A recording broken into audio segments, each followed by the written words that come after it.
Oh boy, here comes Dragon with a gorilla cart full of goodies. It's gonna be a good day anytime you see the Espoma Hollytone bag making its way to a new project. Today we are going to be working on what will hopefully be a wonderful feature in the near future, a little rose garden that we are going to start. Trinity is kind of actually standing close to the center of where we're going to be doing this project. And it just seemed like something that's going to make a pretty big impact here when you first enter. Kind of see that our main entrance is there. You can see the highway is here. So we are going to be adding this here on the side of our house for a little orientation. Again, highway is there, and we have our chicken coop kind of back here. Dragon has the sketch pad out. They say all great plans started on a napkin. This is kind of our napkin. So we are looking to have a circular rose garden. We're gonna have a big circle of roses, white roses in the middle of it. That's what we're going to be working on today. Then it's going to be a walking path with 4 entrances and another line of roses here. Most likely we're going to be doing I'm going to test it out just to see. We have 8 white roses to plant. We're going to do 6 or 7 feet the circle in the middle, and then go from there. Our point of reference here for the middle of the garden is going to be this chimney. So we're going to get that lined up, find the center, and start marking the area. We kind of roughly started marking stuff down, but now we're going to actually measure everything down. Well, let's show them the roses here, Dragon. Oh, yeah. These are fragrant rose collection. We bought these at Costco for how much? It's $16 for 2, so $8 a piece basically. They're really nicely already have nice growth on them, so they should have no problem growing. And the name of them down at the bottom. So this is a Pascali hybrid tea version. I believe the hybrid tea is the cut series that has a long stems for the cut flowers. So again, we have 2, 4, 6, 8 of those, 2 packs in each one. Most, if not all, of our planting projects also include our Espoma Hollytone, which is what we use to help give everything a nice healthy start. In addition to that, of course, we have our shovel and the spray paint to go down and do a little bit more marking. But Dragon also brought out the little wheel today to do some measuring wheel. Yeah, it's a great tool to have, especially if you planting large areas. And so we're gonna measure the distance between the chimney or from this raised bed. I'm going to reset this, and then we're going to measure what do we have across.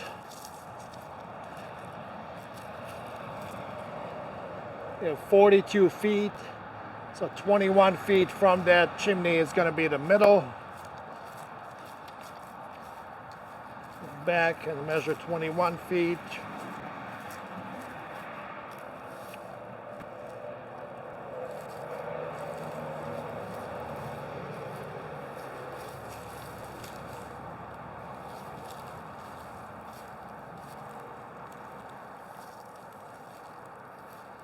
So that's going to be somewhere here.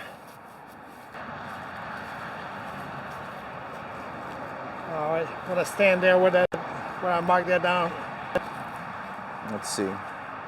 Oh, here we go. All right, stay there. Go back.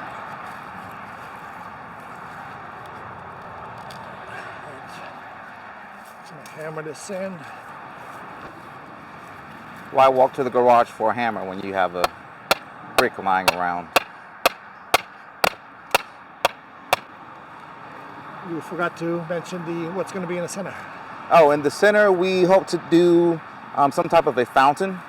So this technically will be marking where that fountain might go. We've been looking around trying to see pricing out some stone and I guess just really brainstorming. A small bird bath fountain that will kind of, so roses, hopefully they'll be the 8 hole. So we want to have a fountain that will kind of splash. Maybe, what is this? I'm a 6 foot tall, so about 5 feet up tall. Yeah, so if you have any ideas or suggestions on what might look good here, let us know. But always looking for some year-round interest, and we have lots of birds that are always here, so we know that will love a little bit of a water feature while we're sitting out here enjoying the roses. Those of you who have been following along, you might remember in one of our previous videos us planting a drift of hostas over right along the fence line here, and that's where we're putting what we hope to become a shade garden. We also have bought some more hostas that we'll be working on later this season, planting there. All right, next step. So we said the rose garden is going to be in a perfect circle. So best way to do that, we're going to get some twine, tie a little loop at the end, and then we're just going to cut approximate length, leave some extra about there. All right, and then center of our rose garden is going to be 7 feet wide, which means we need to go 3.5 feet from this post. So we can measure 3.5 feet on this twine.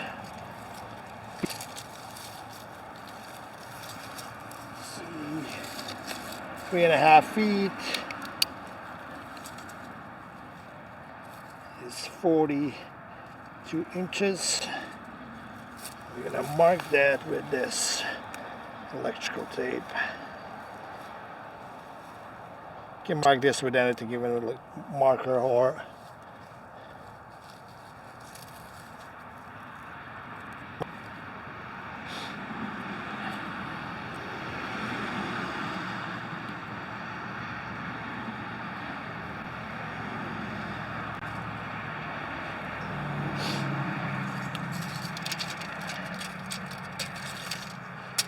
then inside of it,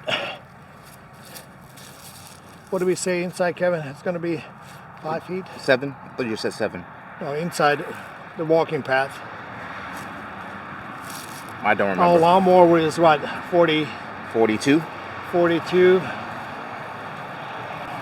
So we'll do 4 feet inside. Let's see how that looks. I got it. We do 60. Do 5 feet inside. There you go.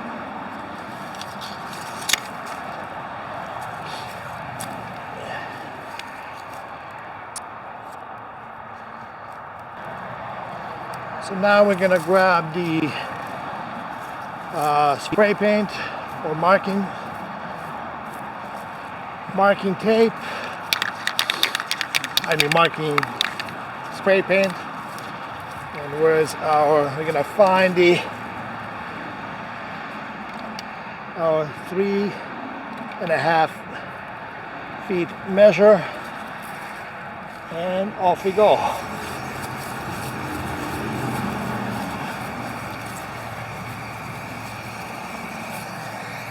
And here we are.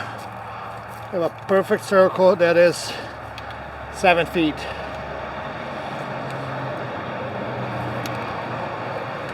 For point of reference, we can do the outside circle as well.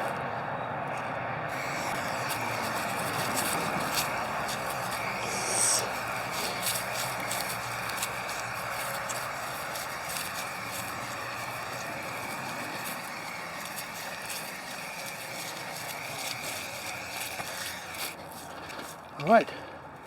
So this now again denotes where roses are being planted on the line. No, inside. Inside the line.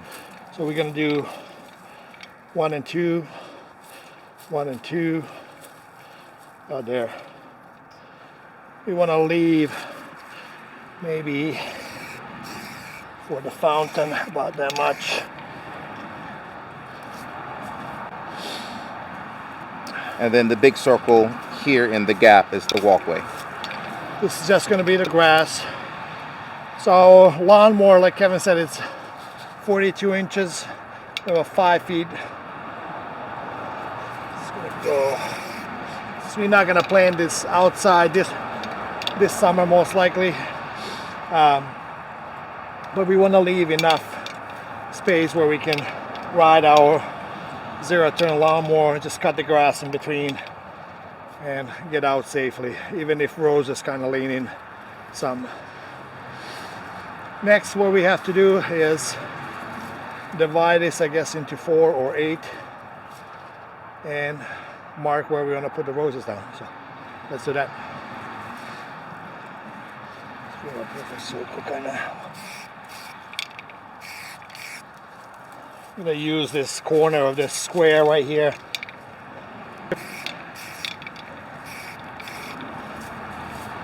That's my point of reference.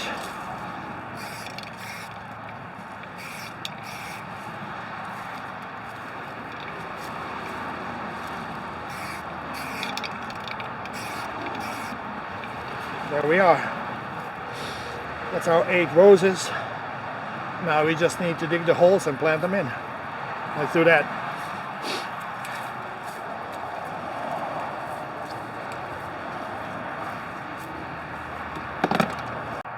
All right, time to get digging. We planted last year some hydrangeas there.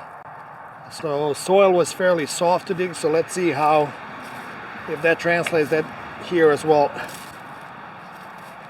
think we might be okay. It's fairly soft.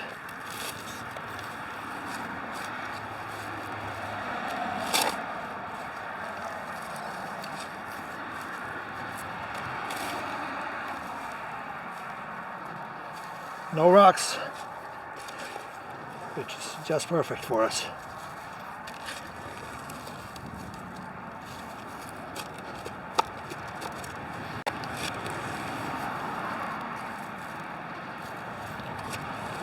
Right now we're just gonna dig rest them and then start planting.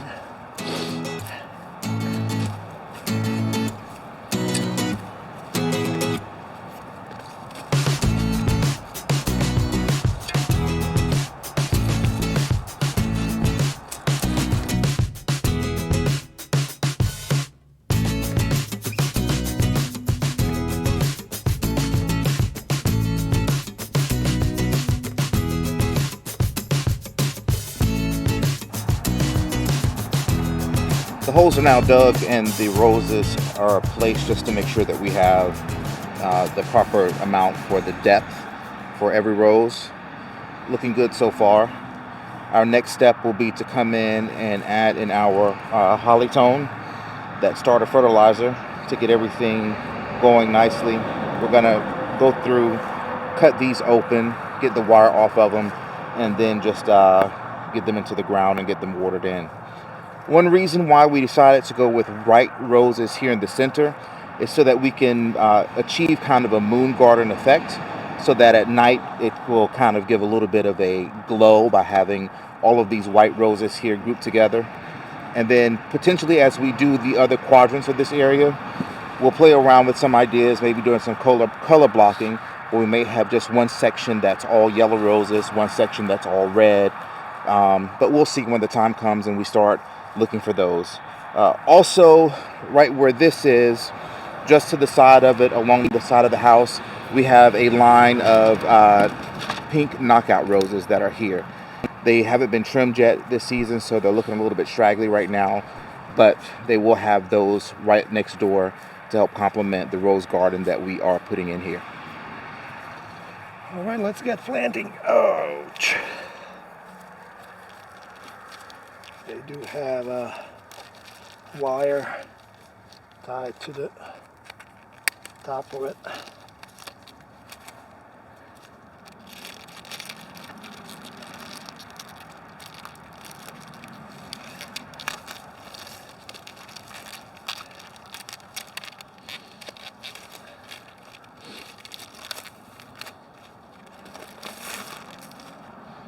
Here we are.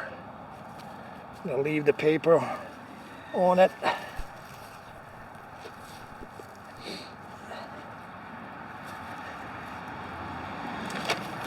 Some polytone.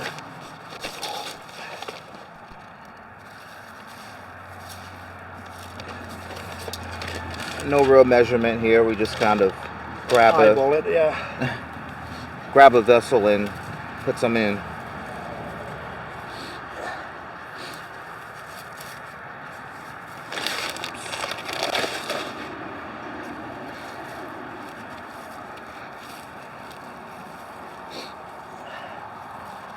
Even though it's still winter in March, these roses should be fine with a little bit of frost. They're already starting to break dormancy anyway, so it's hopefully helping them out by going ahead and getting them into the ground so they can get established and won't go through too much shock. Here's your buddy. Those are our biggest enemies with roses that we had at our townhome, which is June beetles, Japanese beetles. This is their dormant stage or baby stage. They stay underground in this stage for 2 years, and the third year they come up. Hopefully here with chickens, and planning on getting some guineas as well, we should be able to control their population a little better.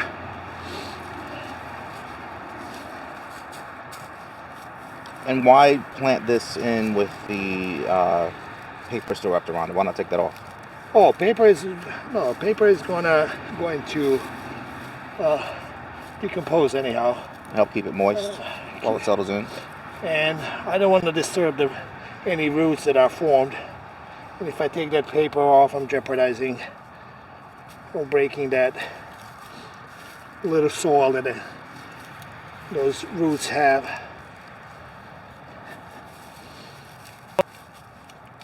All right, one down and seven more to go. Eventually we will mulch this up and make it nice and pretty, but now most important thing is just to get them into the ground and get them going. All right, number 2.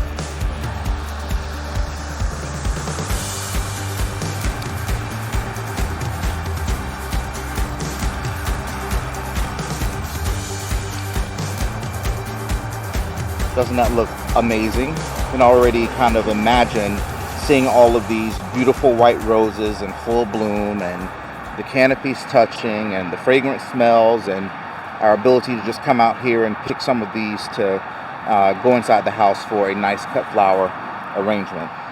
While we still have the string out, Dragon is going to go ahead and just kind of show a little bit of, for perspective and planning, where the next set of roses are going to be planted. Just get this above the roses so it doesn't. So our inside loop, just to recap, inside loop is 7 feet wide, inside circle, or 3.5 to the post. Then we have this walking path here. So between this line here and this line here, which is 5 feet, it's a walking path. And then we're gonna have another 3 feet area where we're going to put next set of roses. So let's mark that.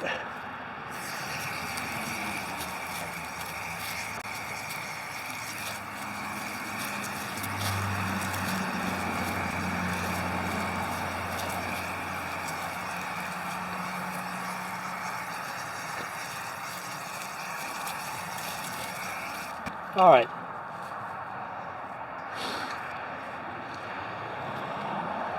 And then we're gonna have entrance at each side. We still haven't decided how wide this is gonna be, but it's probably gonna be 5 feet, same as this. Let me just grab a tape measure.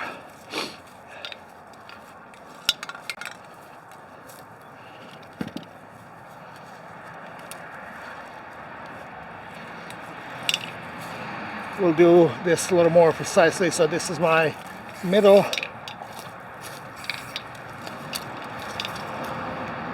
2.5 feet.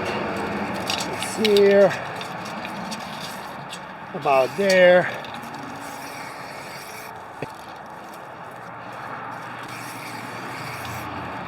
So this is my entrance. And another one here. My middle is somewhere here.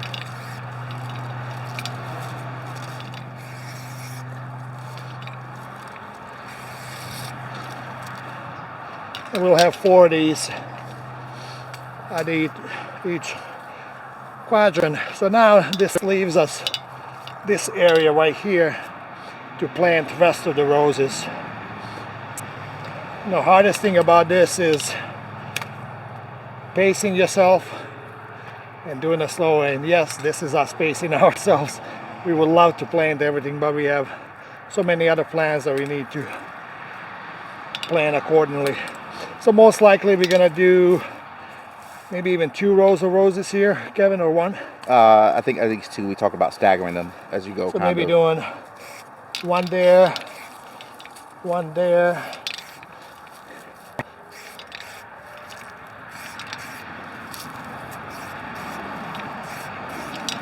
Something like this maybe. 1, 2, 3, 4, 3. That seems odd. So should be 1 more here. 1 more here. But something like this, you get the point. So each quarter pie will have 4, 1, 2, 3, 4, and 5, 9 roses. Kevin talked about maybe doing each pine different color. So we'll see how that turns out. That's going to do it for us for this project today. A lot of planting and a lot of direct seeding hopefully soon coming your way. So we hope that you stick with us as you see kind of really what's going to be largely the fruits of our labor. A lot of blood, sweat, and tears, but we're looking forward to it. This is why we decided on this journey some time ago, and we're so excited that all of you are sticking with us and following along. Thanks again, and see you in the next video. All right, you guys stay safe out there.